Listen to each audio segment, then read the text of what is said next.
Not right, I was looking more at other sort, like not so much. Maybe it was a big mistake on my gut to see it. It's not what just do, but no. Oh, okay. You know, it just drenched it because So it was very true. I kind of see him as kind of. Yes. Are we doing that? Are we doing that? We did that, yeah. Oh, yeah.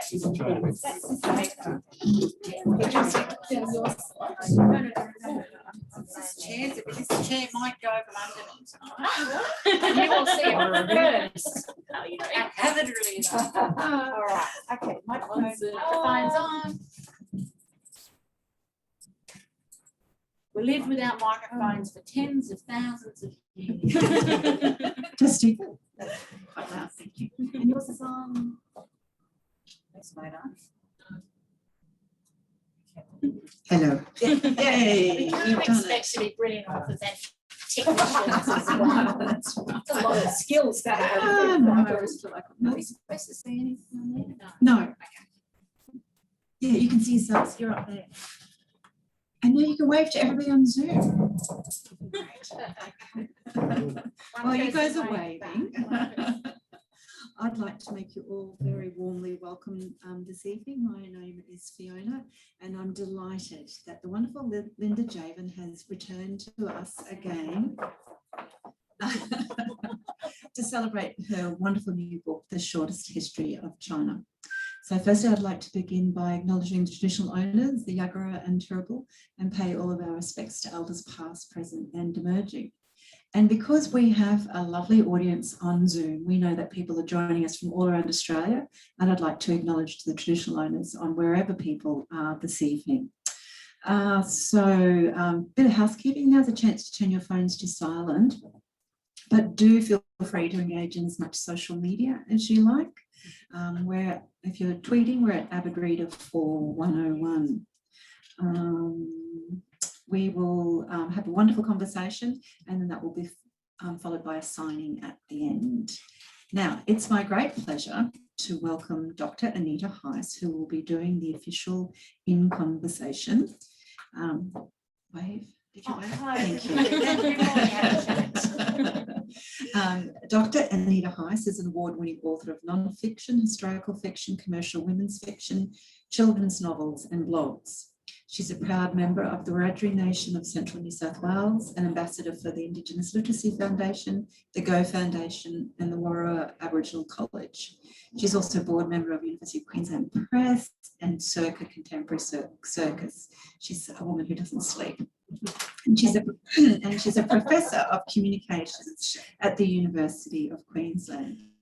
As an artist in resident at the White Theatre in 2020, Anita began adapting her novel Titters for the stage. And her novel Barbed Wire and Cherry Blossom, set in Cowra during World War II, was the 2020 University of Canberra Book of the Year.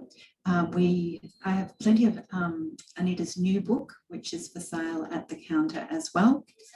Can you pronounce it? Yep. Bila Yara Dangalang Duray. Perfect. It's a wonderful novel, and I'm also delighted that Anita will be joining my book club on the first Wednesday in June, and you're all very welcome to come along to that. Anita enjoys eating chocolate, running, being a creative disruptor and propagating plants. Please welcome our host, Anita Heiss. So, Maranguria, you and Anita Heiss, Bala do Wiradjuri Geelang, Aramichibu, Brangli Bu, Megamdi, Bala Williams, Yinimaladu, Balga Balga Galangbu, Bala Gibangbu, Balambambu, Wiradjuri, Nurambambu, Yinjamaladu, Yagragu, Jagaragu, Yugumbagu, Turrbal, Mianjangu, Mangu. Good evening, everybody. My name is Anita Heiss, and I have Wiradjuri belonging from Arambi and Brungle missions in central New South Wales. I'm a Williams. I have respect for my elders, our old people, our ancestors and Wiradjuri country. But tonight, obviously, Linda and all of us and Fiona here in Mianjan in Brisbane, and I pay my respects to the Yagara, Turrbal and Jagera peoples and the Yugambeh peoples of Greater Brisbane. It's my great pleasure. Hello there, everybody in Zoom land. If you want to put in the chat box where you're dialing in from tonight, that'd be great, on whose country you're on. We are on the land. Everywhere in Australia has traditional regional storytellers. And none of it, and Aboriginal land has never been ceded. Sovereignty has never been ceded. This always was, always will be Aboriginal land. This is why we're friends. That's why I'm doing the in conversation tonight. In this. Oh, we thought we would do a minute of silence for the Palestinians. It's such a terrible situation. We don't really need to say more about that, but yeah, let's do that right now.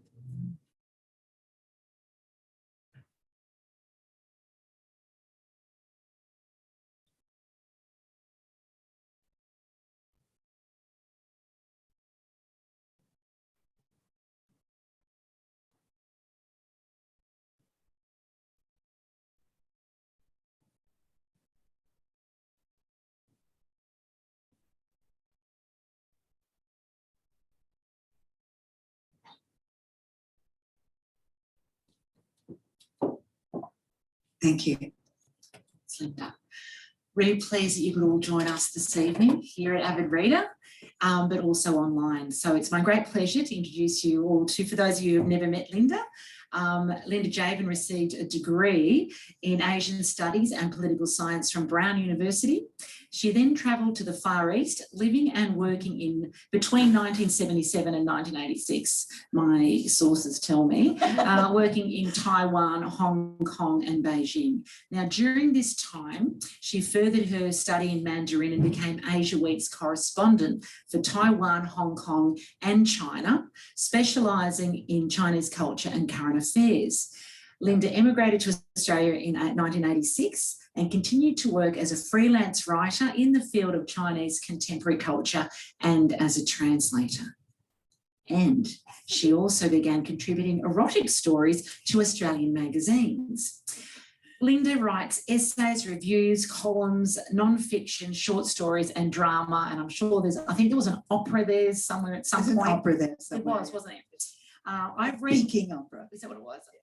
I've read most of Linda's works. I do have favourites, as we all do.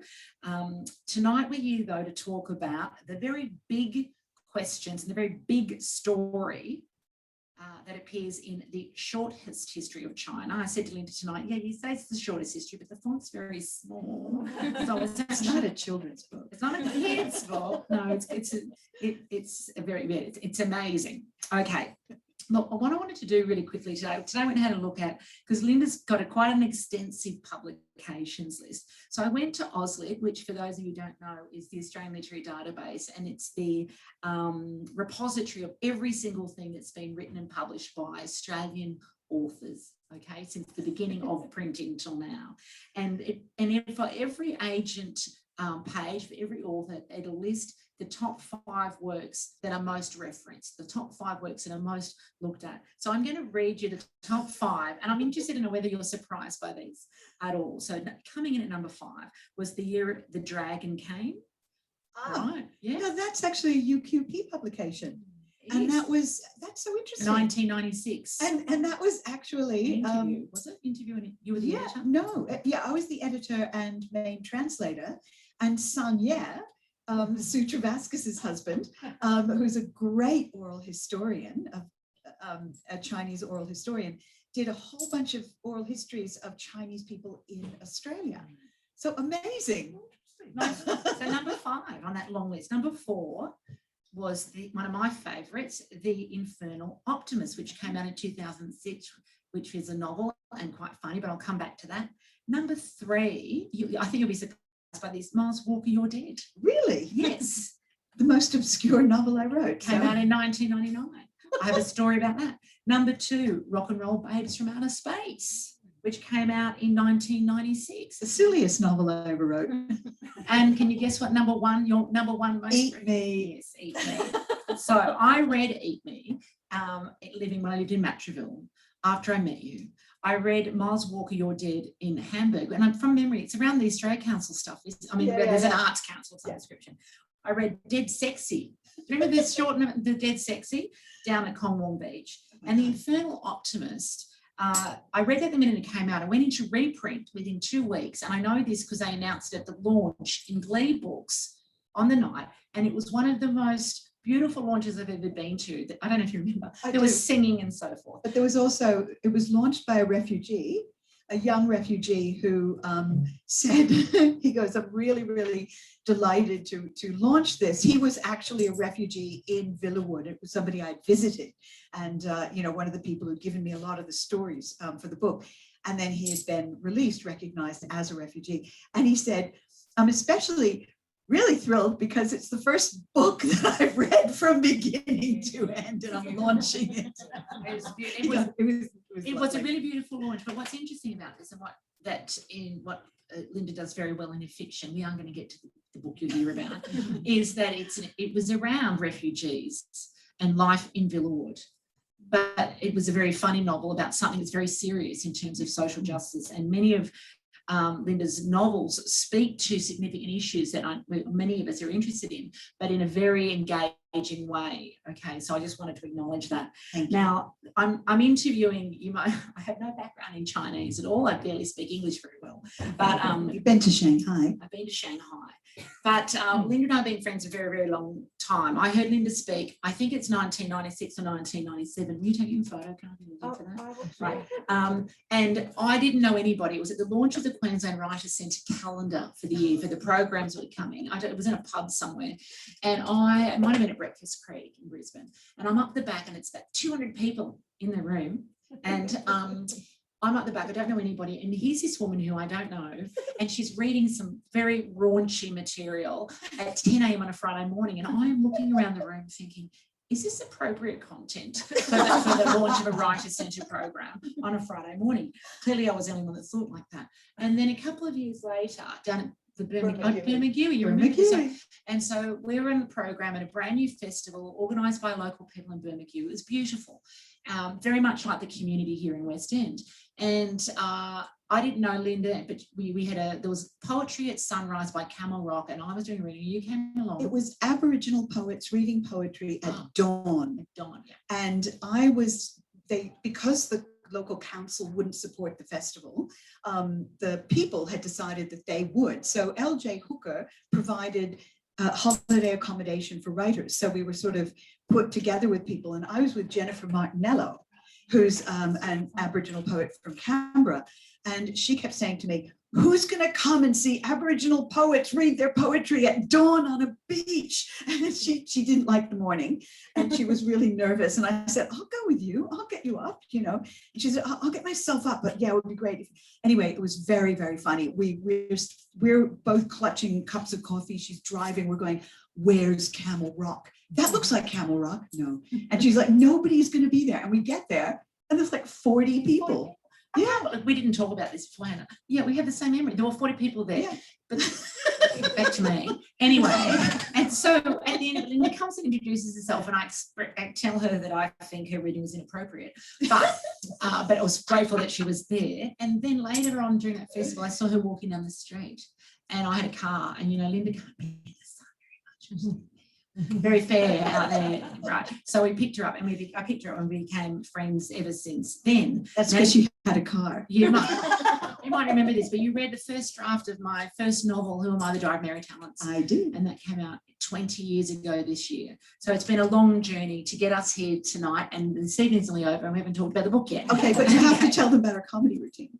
Okay, so we're planning on writing a play together called Deadly Schmedley, and Jewish Aboriginal on a Deadly play. Schmedley. So we're going to work that up for the Brisbane Festival next year. But now to why we're here. Enough introductions, Linda. Enough interrupting the facilitator. We're going to talk about this extraordinary book, The Shortest History of China. Now, I did want to ask you really quickly first, Linda. I always go to look at acknowledgements to see what who the authors have spoken to, who they're thanking, who they're inspired by. So if we could just start with the opening of your acknowledgements. It says, this book is dedicated to Professor Lee Williams of Brown University, whose introductory course on East Asian history hooked me on the study of China in 1973, and whose insistence that I study the Chinese language changed my life. Now, I thought to myself, you can be inspired to write a book, maybe 2 books, learn a language by a teacher or professor, but you've much of your career leading up to and including this volume of work is around China. So can you talk a little bit about that professor and that impact? Yeah, so I went to Brown University and they encourage a lot of experimentation with what you study. And in my very first year, I had the absolute sheer raw luck of asking somebody, can you recommend a course that's taught really well? That was the only thing that I might not have thought about. And they said, yes, Professor Lee Williams' Introduction to East Asian History. I was like, I had not thought, I wanted to study political science and change the world. That was my goal. And I really did, I just hadn't much, I don't think I'd ever thought about China or Japan. You know, it just wasn't in my consciousness. And I went and it just blew me away. And I began studying more and more courses in this. It soon became clear that that was going to be something I was going to major in. But Lee Williams, who kept guiding me, said, you have to learn Chinese. And I was like, whoa, no, I did really badly in French in high school. I'm not going near language. I'm really bad at languages. You know, people tell themselves that. I'm sure the people here who tell themselves that. It's just not true. It's just that you don't have the motivation and the right tools that you haven't been taught properly, or you haven't, come to it in the right way because nobody's guided you there. But I was like, no. Anyway, he forced me. He just said, you have to. And I agreed. And it totally changed my life. He said, you will never understand Chinese history if you don't speak Chinese. If you don't access Chinese sources, then everything is superficial. But having said that, you will all understand Chinese history. Of course, you don't have to study Chinese. Just read my book. Because she's done all the hard yards. So I think I should stop you there. Right, and we've got some very big questions tonight for you, Linda. Okay, are you ready? I'm ready. Right, in summary, the book takes us from the mythic origins of the universe, a horned giant hatching out of a giant egg of yin and yang, which he pushes apart over tens of thousands of years to create heaven and earth. So Xi Jinping, excuse my pronunciations, wolf warriors, to Xi Jinping wolf warriors and COVID, right up to COVID-19. How did you know where to start the story and where to stop and what to include? Oh my God, it was so difficult because China's history is so big, so full of really interesting people, so full of big events, mythologies, philosophies, and I just had to keep trimming down and pulling back. But in terms of the chronology, I thought, okay, there's a number of places you can begin and end. And I thought, okay, so let's say I begin 3,500 years ago when there was the origin of Chinese writing. But the Chinese people themselves often say we have 5,000 years of history.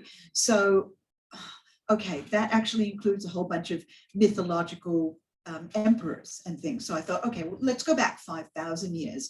But then I thought, you can't really understand that because those mythic kings and emperors are credited with things like the invention of silk and of chariots and all this stuff without going back a little further. So I thought, well, let's go back and get Neolithic settlements, in the beginning of Chinese agriculture, they're planting sorghum and they're planting wheat and they're planting rice in the south and all that sort of thing.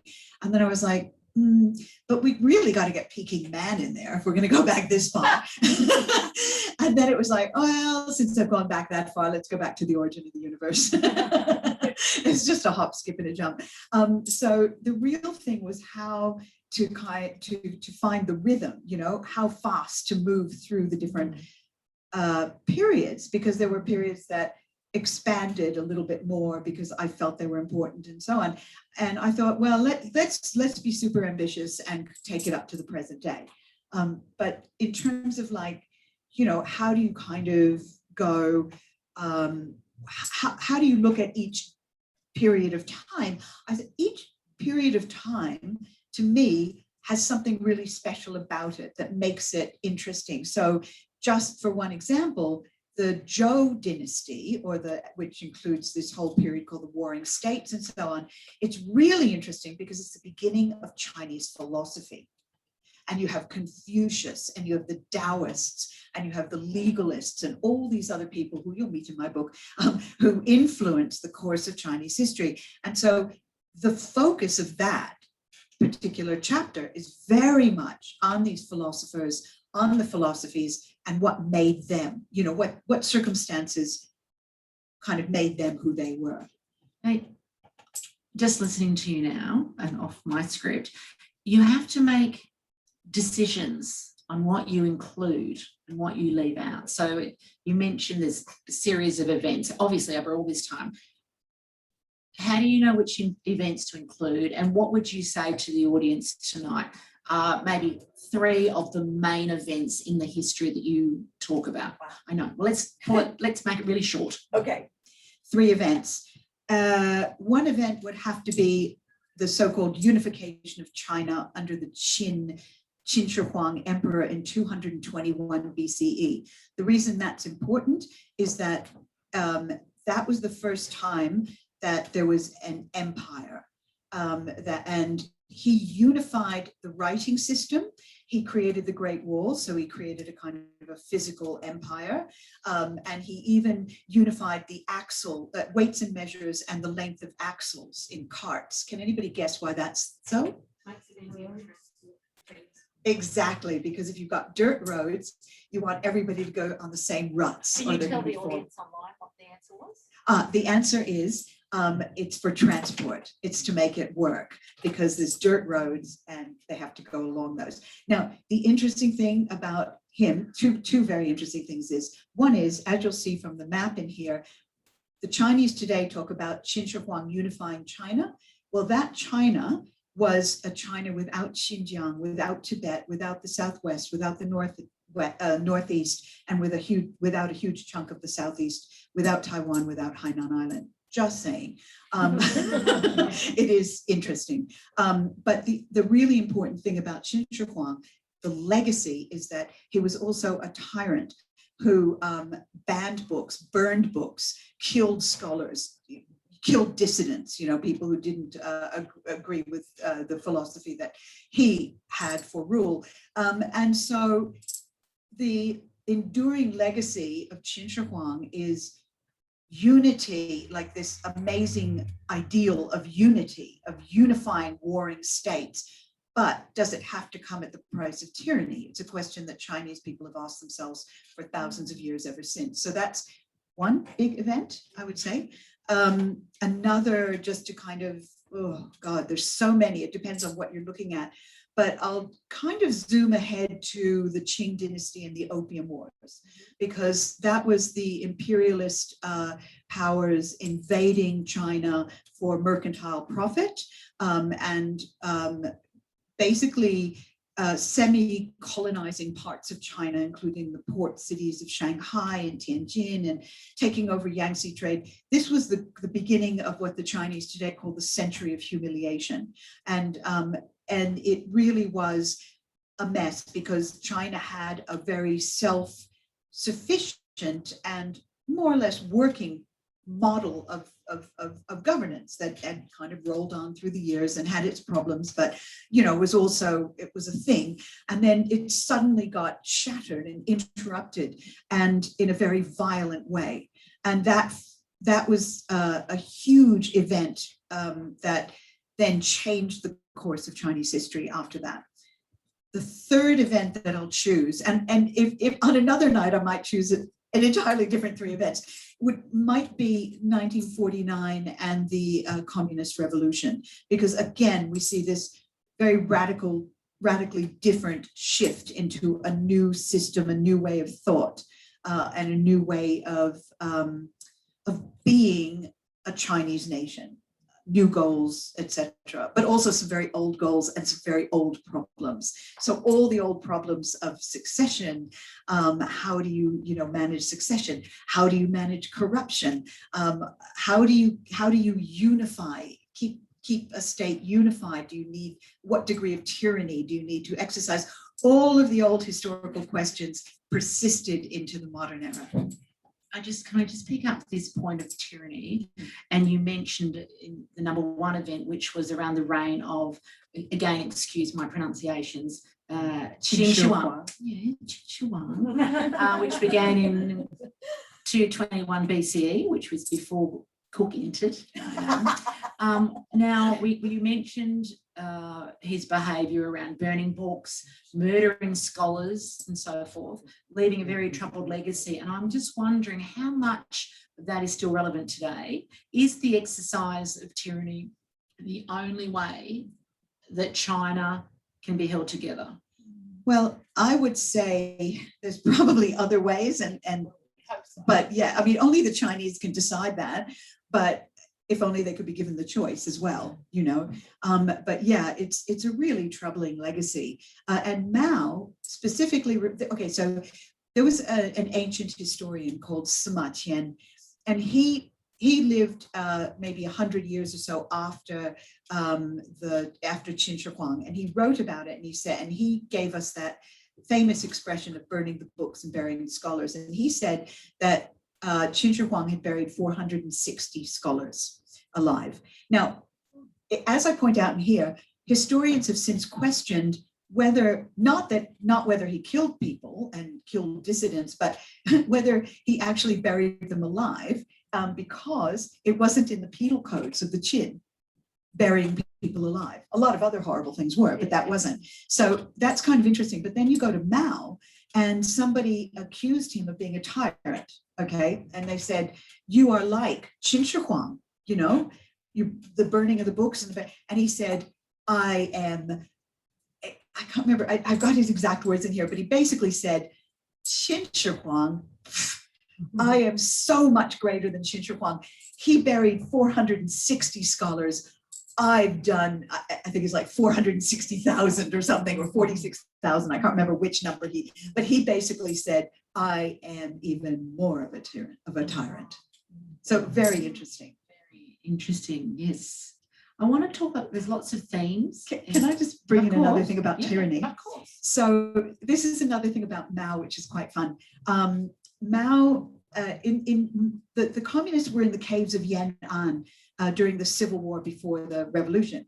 And one of the people who really talked about them and told their story to the world was Edgar Snow. There were a couple of journalists, and I talk about them in here. But Edgar Snow returned to see Chairman Mao during the Cultural Revolution. And Mao said to him at the end of their very long talk, he said, and Snow didn't speak Chinese, so he was getting an interpreter. And Mao said, I am like a monk. He said, Wu fa wu tian. And Snow, I'm not sure at what point he kind of figured out the translation. And it was like, he wrote that when he spoke to Mao, Mao was this sad, isolated old man. And he was, you know, regretting this sort of, you know, where he had come to. He compared himself to a monk with Mao said, I'm like a monk with no umbrella. That's right. And so Wu fa wu tian. And Edgar Snow said, this is like a sad picture of this lonely, isolated man, you know, no umbrella, no protection. Anyway, it was actually a Chinese pun. Wu fa wu tian. It can mean literally no hair, no sky. So therefore the monk with the umbrella, but it actually means no law, no heaven. It means an absolute tyrant.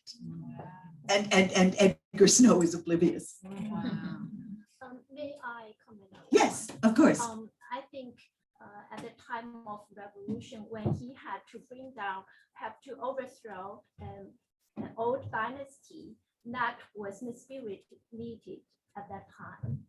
That there was a spirit needed. It was definitely there was definitely needed a spirit to overthrow the old dynasties, but Mao didn't overthrow the dynasties. There was a previous revolution.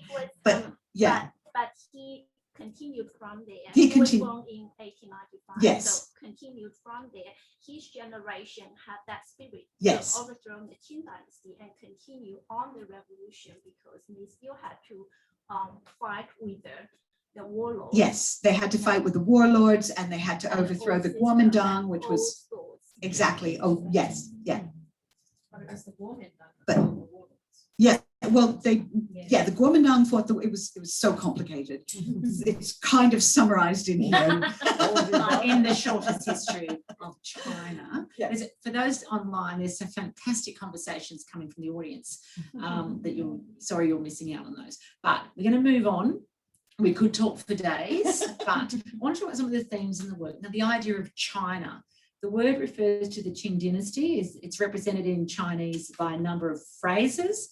The key ways of thinking about China are represented by two: China as a country and China as a civilization. Now, how are these different? And I know that there's actually language words for those two things as well. So China as an English word comes from Qing Dynasty, come from that 221 BCE, Chinchihuang. And it comes, the first time it appeared in a European text was, it's in here, I think it's like a 16th century Spanish text.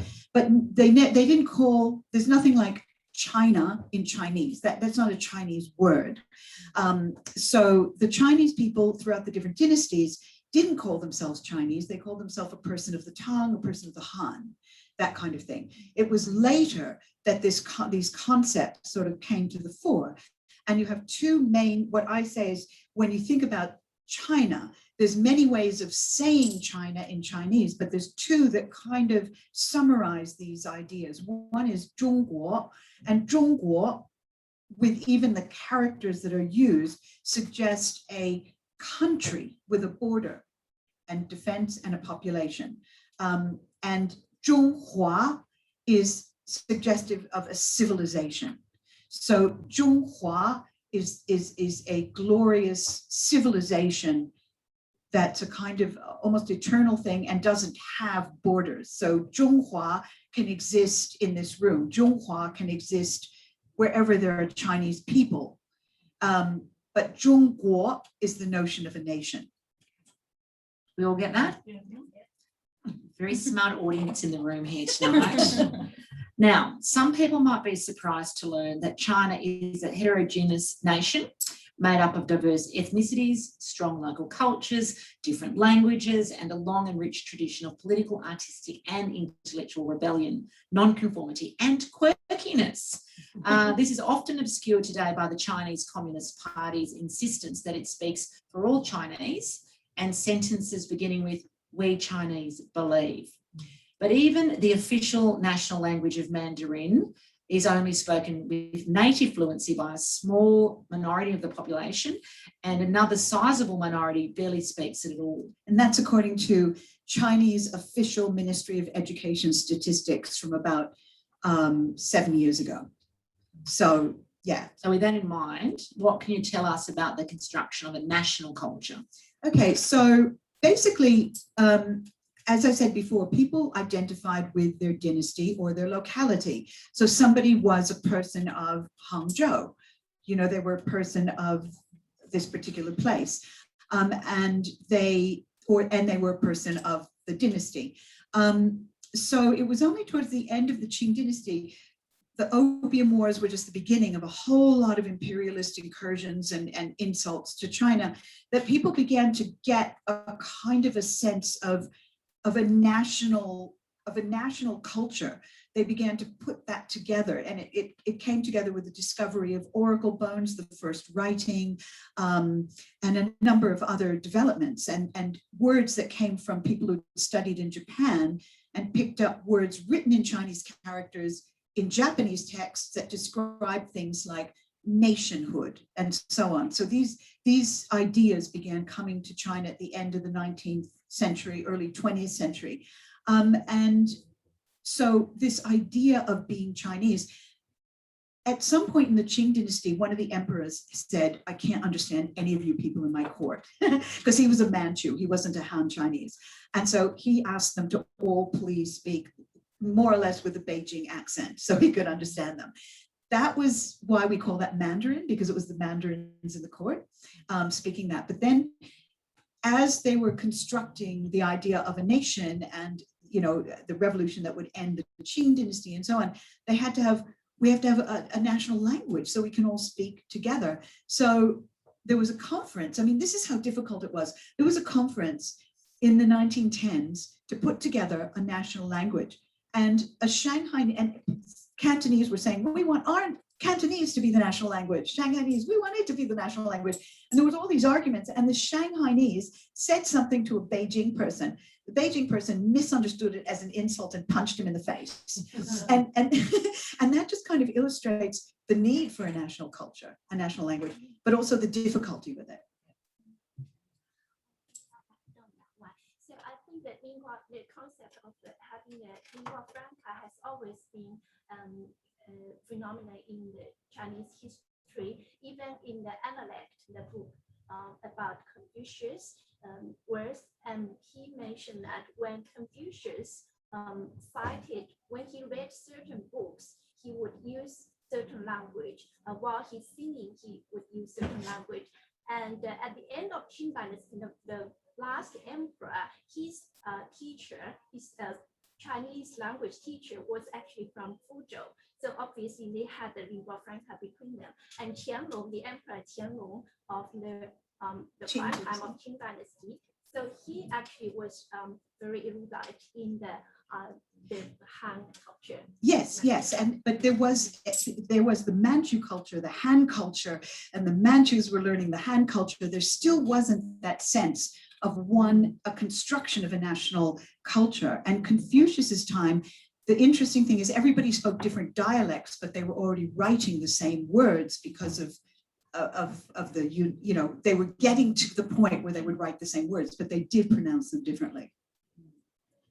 Can we save the questions?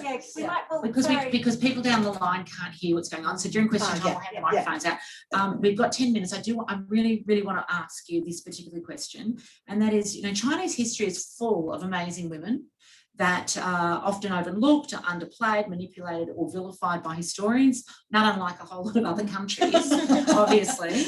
But can you tell us about some of the women that we should know about, please? Okay. Well, one of the women is one of the very first people that we learn about from oracle bone scripts. So in other words, 3,500 years ago, there's a woman called Fu Hao, and she was somebody who was married to a king of the Qing Dynasty. And she apparently came to her marriage, by some accounts, with her dowry, including an army of her own. She certainly led an army into battle at one point. She was an avid hunter. And when she was buried, this is very interesting, she had her own tomb and she was buried with her own battle axes, which suggests almost like a semi-matriarchal or at least less patriarchal culture. So that is really interesting. I'll give you another one. Okay, so we all know about Mulan, right? So maybe we don't need to go to Mulan. But there was a woman who called Huang Daopo, who in the Yuan dynasty, so we're talking about 13th century or so, 13th, 14th century, she was a village woman and she escaped an abusive marriage. She just had it. Her in-laws were abusive. She obviously didn't love her husband because when she escaped it, she stayed away for the next 23 years. She went down to Hainan Island and she lived with the indigenous people, the Li people, who were really great at cotton dyeing and all this stuff. So she learned everything that they knew about cotton, took it back to her village, invented a better cotton gin, a three-treadle spinner or weave, I can't remember. She invented all of these machines and taught other women these things, how to dye and how to weave and dye cotton. And that was the establishment of the Chinese textile industry, not too far from Shanghai. This is Huang Daopo. There's a little temple to her in Shanghai. So that's an amazing woman. And then my absolute favorite, Tang Chunyin. She was one of the late Qing Dynasty feminists. And she was mates with Qiujin, who's probably more famous, a revolutionary and a feminist. Tang Chunyin was the daughter of a Qing Dynasty general. He taught her martial arts, gave her a boys' education. She went and learned bomb making with Russian anarchists. She was the first woman to join Sun Yat-sen's Revolutionary Alliance. She led an army of all women to fight in the revolution. And she had always said to Sun Yat-sen, I want female suffrage and gender equality, right? That has to be what we get when we overthrow the Qing. So the Qing's overthrown, National Assembly meets, and actually they're like, it's not time yet. It's a bit too early for all that. So she takes her women and they storm the National Assembly and they kick the guards to the ground. They smash the windows and they box the ears of the legislators with, as one report put it in the newspapers at the time, with their dainty hands. I love Tantra. They still didn't get suffrage. They still didn't get equality. So much there that is so inspiring and interesting, and yet disappointing at the same time. I want to talk really quickly, and we're going to go to questions from our audience. One of the themes of the book is how history is told itself in China, both historically and in the present day. Why does that interest you? And what does it tell us about China? And I'm interested to know, because obviously there's Chinese readers here in Australia, what their reactions are. And there's a few questions here, what their reactions are to your telling of the story. So Chinese history is really, really important in China. It's because every dynasty has history sort of defines what was good and what was bad about the period that has come before. So Sima Qian, that historian I mentioned, he wrote the records of the grand historian. He's considered the first great historian. And among the things he did was have exemplars. So this is a person who you should not imitate. This is a person who is a great person who you should imitate. He had moral exemplars of different kinds. And so there was always this sense that history should teach you something. And there was a sense that history helps rulers rule better.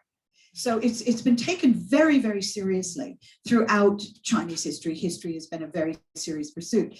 And the person who controls history controls the past. And so today, just skipping really forward, today, the Communist Party also wants to control history. And so it tells the story that it wants to tell. It leaves out the stories it doesn't want to tell. And at this point with Xi Jinping, it's gotten even more, the control of history has gotten even more severe. There's now actually a hotline, and I'll find it for you if you want, but there's a hotline to dob in people who engage in historical nihilism, which is defined as going against telling the story of history, particularly the story of modern history of the Chinese Communist Party and so on, differently from how the Communist Party itself tells it. So it's a very serious business, history in China. And I've had mixed reactions, but I've had mostly, good reactions. Maybe there'll be an exception. And on that note, we might take questions from the floor, but please use the microphone so that people down the line can. And so I'm also going to invite Zoom questions to come through. So if you just put them through on the chat, and then they'll come through to me. And I will also say we're looking for questions, not statements. We've come here to hear Linda, so that's just a proviso. So questions of Linda about the book. Linda, thanks very much, because that was really fascinating. And of course, it always brings up thousands of questions, but I've narrowed it down to one major one because it's sort of topical. Like Russia and China, both large countries with large ethnic minorities. With the fall of the Communist Party in Russia, you could see the Russian Empire then dissolving. Is the political actions of the Chinese Communist Party now looking at what happened at Russia, and has many of their actions come from that? That's such a good question. And actually, I was reading the other day because I was thinking, where does this, I know where the whole thing against historical nihilism comes from because it's a kind of a natural outgrowth. But it turns out that Xi Jinping believes that the fall of the Soviet Union was brought about partly because of historical nihilism. And so that's something to be avoided. It's a really great question. It speaks exactly to the heart of what we're talking about. It's not the only thing, but it was a factor. Thanks for your absolutely fascinating talk. Just in relation to the Qing Dynasty, some people emphasize the fact that it was the Manchu dynasty. They conquered the Han 300 years before. So I understand there's a story that Sun Yat-sen took his cabinet to the previous emperors, the term of the previous emperor, and said we've got rid of the Manchu, and there was a celebration. So just my question is, I've read commentary questioning the kind of concept of the Han Chinese, given that there's no genetic or genome backing it up. Yeah. So it's an artificial concept, probably created in the 19th century. Yeah, so basically, the Han call themselves after the Han Dynasty, and they are claimed to be the descendants of two tribes that settled along the Yellow River in the Neolithic times. The Xia and the Hua, yes, thank you, the Xia and the Hua.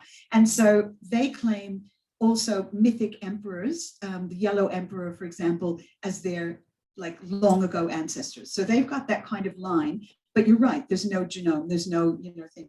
Now, it becomes a matter of, this is why ethnicity in China today is such a fraught topic as well. But it's absolutely true that the Manchus, who were a semi-nomadic people, who actually were very smart about learning as much as they could about how the Ming dynasty and other Chinese dynasties governed China before they went and they took advantage of a rebellion that was toppling the Ming to come in. They promised they would help quell the rebellion, which they did, and then they took over. But there was terrible slaughter. The Manchus came in, and there was horrific slaughter around the country of people who resisted them. And then when the Manchus fell in the 1911 revolution, there was another slaughter where Han identifying people went after the Manchus. So it was very important for the communists when they came in. They thought, look at how the Soviet Union is managing the ethnicities, and they now use that kind of policy. So everybody gets an identity. So you're a Han, you're a Manchu, and that accords with basically your identity anyway. But this all sort of, it's now being changed again. Xi Jinping and the Communist Party today are trying to create a greater Chinese ethnicity, so that you don't have, for example, a strong sense of being a Uyghur or something else. But the Han thing is really interesting because it's the majority, and yet there's so much mixing of different types of ethnicities throughout history. Yeah. Another question? Another question of Linda? While you're thinking, I've got a question kind of to both of you really, and that's about language and the importance of language. So you've both, like Linda, you learned a completely new language as an adult, and Anita, you've been reunited with your Adjari language as an adult. Can you reflect on the importance of another language for us? Can I add to that the question to Linda? And that is, when you were researching, because I wanted to ask a question, when you were researching, is everything you're reading in language, in Mandarin? I read in both English and Chinese, and the sources in English were ones that I really trusted, that also used a lot of original sources, but brought together, like for example, Fu Hao. I read a scholarly essay about Fu Hao that use the sources of oracle bones, which I can't read. Right. Do you ever write in Mandarin? I used to write a lot, mostly sort of letters and things, but these days it's terrible with the telephone and computers. Even Chinese people I know are forgetting how to write. But I can read. But the index of the book Yeah. has characters. Yeah. Oh yeah, it's totally important to me. And everything I checked with many different sources from many different things. So I would not just read, if I read something in an English source that interested me, and then I might follow up in a Chinese source, and I certainly cross-referenced with just about, everything. Now, can you answer Fiona's question? The importance of language. My professor, Lee Williams, was absolutely right. Knowing Chinese was such a key to everything. And it really did change my life. It changed the way I look at the world. It changed the way I think in many ways. And it broadened it broadens my access to even just metaphor and so on. I mean, sometimes I'll be in normal conversation with some, you know, an English conversation with somebody who has nothing to do with China. We're not talking about China. Nothing has to do with China. And I want to say something and it just fully forms in Chinese in my head because it's a better expression. You know, it actually has the more precise thing about what I want to say. Do you find that in Wiradjuri? Well, so I started learning Wiradjuri when I was 50, and I felt like it's a completely different grammar system. So when you have to completely let go of anything that you've learned in English, because you start from scratch. And I actually realized I don't think I learned proper grammar in English when I was a kid anyway, which was interesting. But you have to, and it's a Wiradjuri way of thinking. And it's quite difficult. So the title Bila Yada Dungalang Duray has, you know, that Bila Yada Dungalang Duray, which means Bila is river, Yadadang is dream, Galang is the plural, so that means many dreams, and Duray is the action of having the dreams. There's like 22 letters in that. And so for me, I wanted, you know, last 2019, we had the International Year of Indigenous Languages through the United Nations. The purpose of that was to support the reclamation and maintenance of languages. There's 7,000 different Indigenous languages around the world. 2,600 are at risk of becoming extinct at the point of first contact. There were 250 languages with 600 dialectal varieties, or 800 at the time. Only 10 or 13 are currently being taught to young people. So I think there's about 100 that are active. So for me as an author, with capacity to write, I feel like, well, as an individual, I wanted to learn my language. So I went back to country, learned with Uncle Stan Grant and all his proteges. And then I was writing this novel and I thought, it's my job to get this into the Australian literary landscape, where we have Tara Jean-Winch, who did obviously The Yield, which won every award, and Another beautiful book. Just been optioned for a movie, which is great. We both had a very different process in writing those novels. Obviously, she wrote her novel from France, and different inspirations and motivations around that.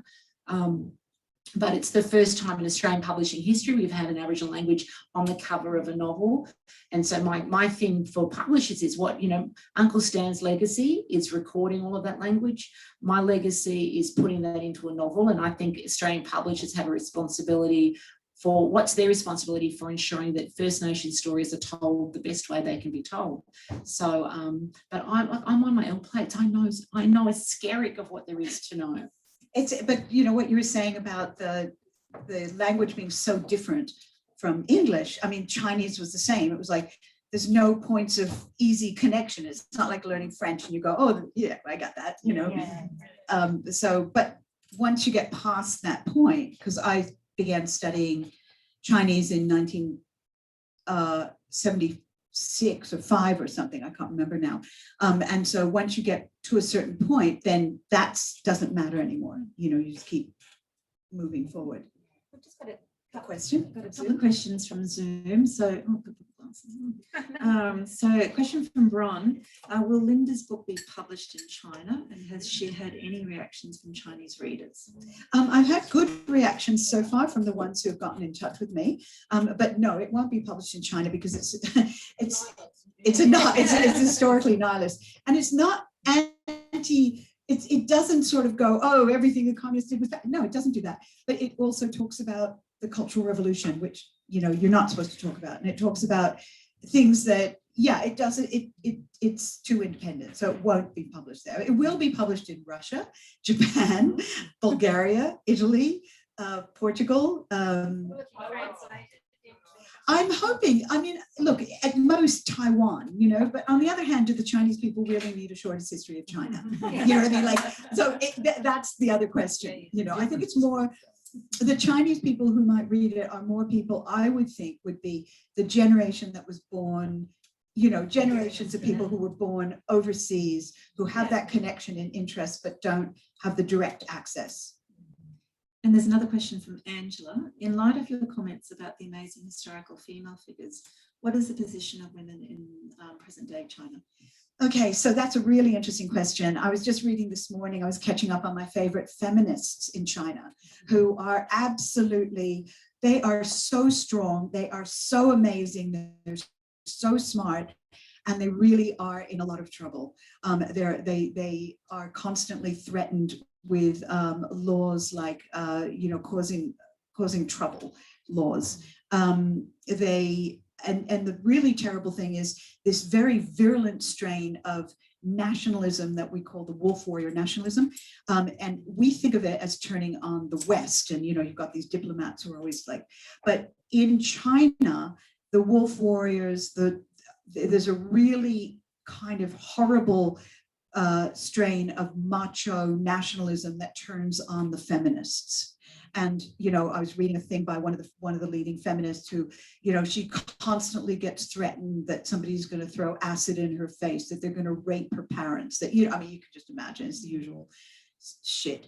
But there are these great women. On the other hand, there's never been a woman who has sat in the top body, the standing committee of the Politburo, which actually, runs things. So there's never been, Mao said, women hold up half the sky.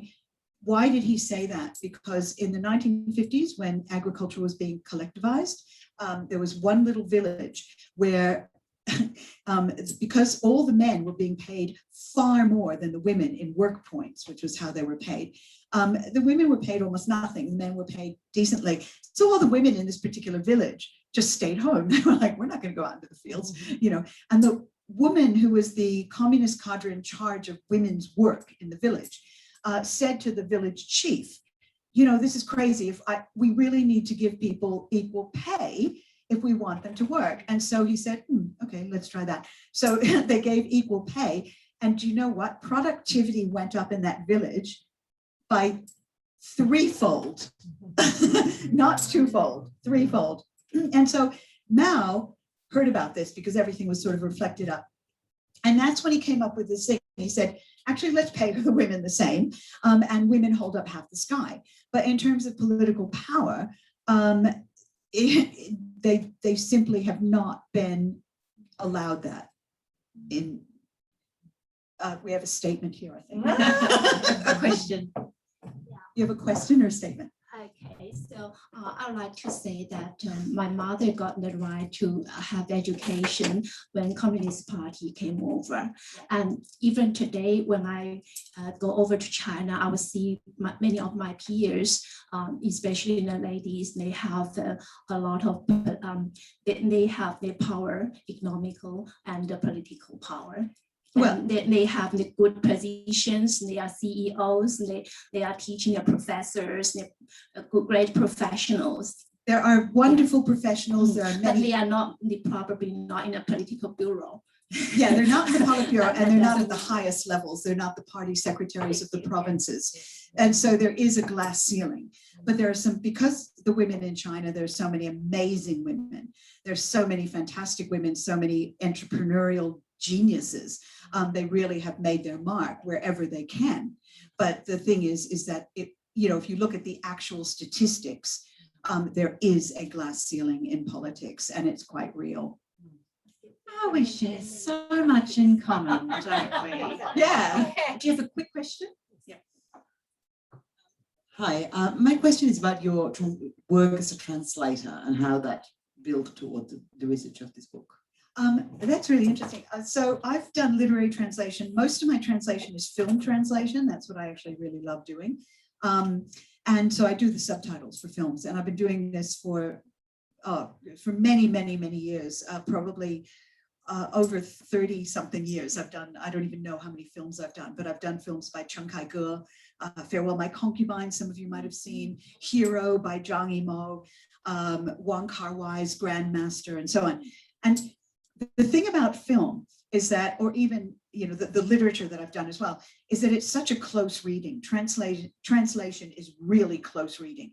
So you really, really have to get the subtext. You have to look at a film so many times. You have to really study the language.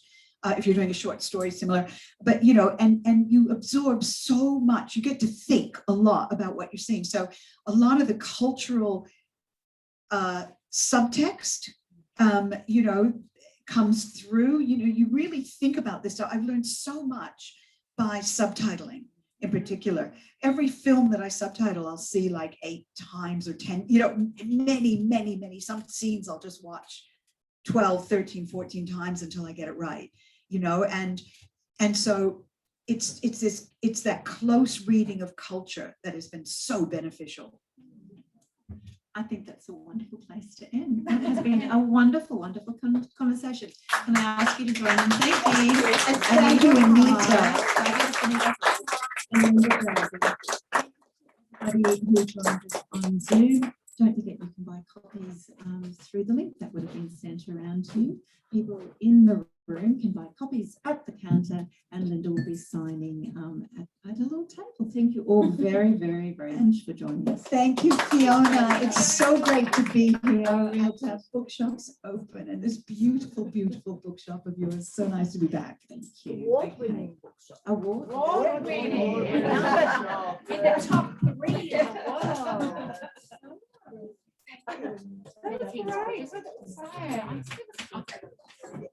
So I'll see you sign. Okay. I made it. That's great. Hello, I haven't seen you in ages.